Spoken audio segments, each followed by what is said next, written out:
Okay. Okay, so we're going to use a glue dot on each end of the paper strip. And then we left this flap inside loose.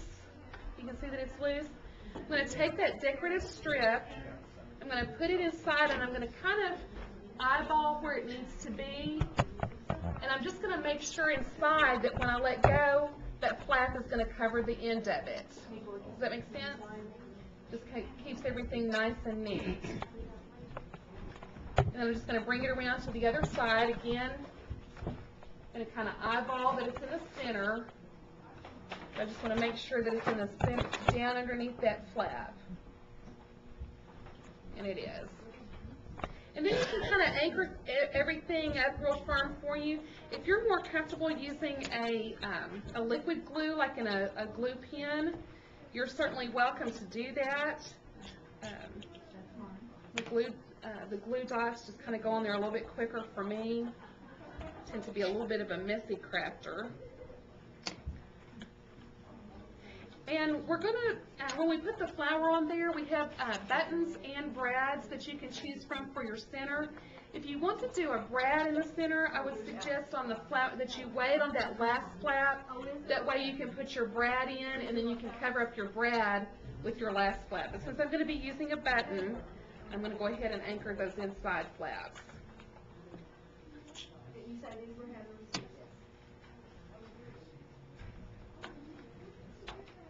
And today I've used the three-dimensional flower as an accent. I love all the 3D items that came out from the, what was it, late January for that release, and have had a lot of fun with those. But of course you can use any of your dies to decorate and make your basket. Happy birthday would be cute on one. Like I said, on the little bitty one, the little chocolate bunny would be fun as well. So our basket is complete, except for the decoration.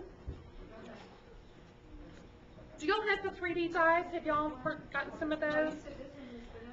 I've just been having a lot of fun with them.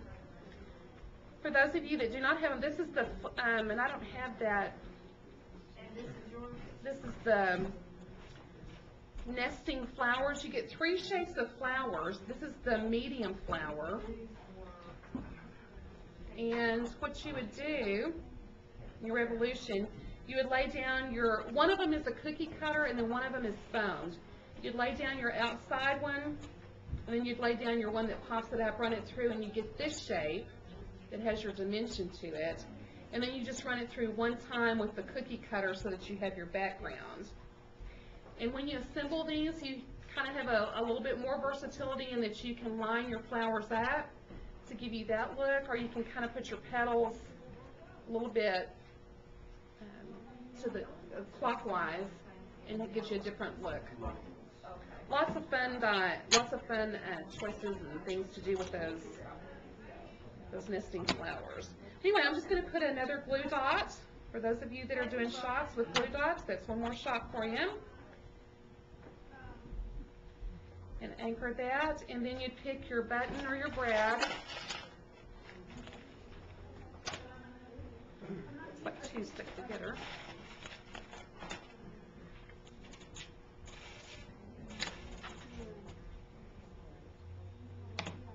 And somebody asked me what this little tool is. This is just a varnishing tool left from one of the rub-ons. And I keep it because when I work with the glue dots, if I go to get it on my finger, I will never get it off my finger. It'll be on this finger, then this one, then this one. It's just a game playing where's the glue dot. And that just kind of helps keep them placed. And that way it doesn't lose its stickiness by being on my finger, too. One in the center. And then just play with your placement wherever you want it, whether you want it up higher or down lower. I'm going to put it towards the center there. And now you've got a little basket for jelly beans or M&Ms or whatever you want to do. Okay. Wonderful.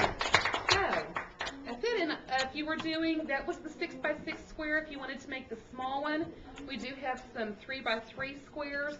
You would score at 1 inch and at 2 inch. If you were doing a 12x12 square, you would score at 4 inches and at 8 inches. So any other squares that you want to play with, just you'd have to do your math to calculate your thirds. Thank you, Trey. You're welcome.